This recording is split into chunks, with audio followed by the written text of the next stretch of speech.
તો જે પ્રમાણે નડિયાદમાં 3 લોકોના મોત થઈ ગયા, આવી જે ઘટના આણંદના ખંભાતમાં પણ થઈ છે. આણંદના ખંભાતમાં દારૂબંધીનો ફિયાસ્કો જોવા મળ્યો. અકબરપુર વિસ્તારમાં ખુલ્લેઆમ દારૂનું વેચાણ થઈ રહ્યું છે. જાગનાથ મહાદેવ મંદિરની બાજુમાં દારૂનો અડ્ડો ધમધમી રહ્યો છે. દારૂના અડ્ડા પર ખુલ્લેઆમ લોકો પોટલીઓ લઈ રહ્યા છે, વેચાણ થઈ રહ્યું છે.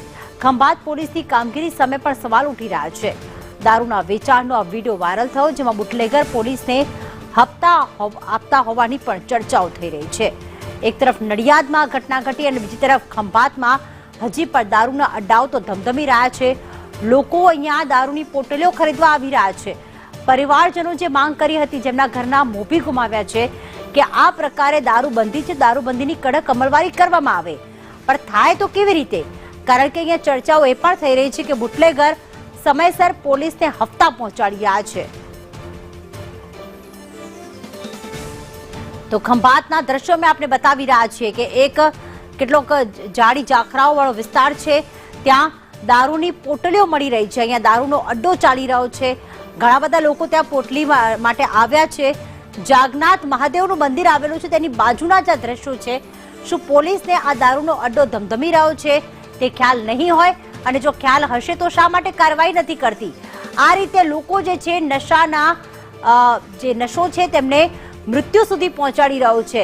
નશો જે છે તેનો કારોબાર જો આવી રીતે ખુલ્લેઆમ થતો હોય તો લોકો નશેડીઓ બની જ જાય, નશાની ટેવવાળા બની જ જાય, અને થાય એવું કે આ ઝેર પીતા પીતા એક દિવસ તેમને જીવ ગુમાવવાનો પણ વારો આવી રહ્યો છે.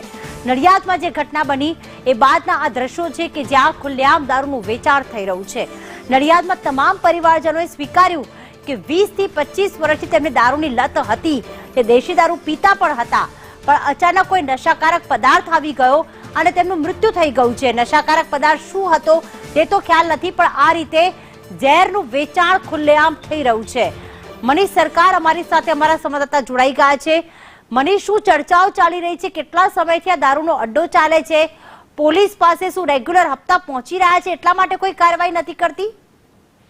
શૈલેષ નામનો એક ઇસમ જે બુટલેગર, જેનો છેલ્લા ઘણા સમયથી દારૂનું વેચાણ કરે છે, જેનો વિડીયો સોશિયલ મીડિયામાં વાયરલ થતા જ ખળભળાટ મચી જવા પામ્યો છે. બીજી તરફ આધારભૂત સૂત્રો દ્વારા એવી પણ માહિતી મળી છે કે પોલીસ દ્વારા 2 ઇસમો પર આ જ બાબતને લઈ અને ગુનો પણ દાખલ કરવામાં આવ્યો છે. જી આભાર મનીષ તમામ વિગતો માટે.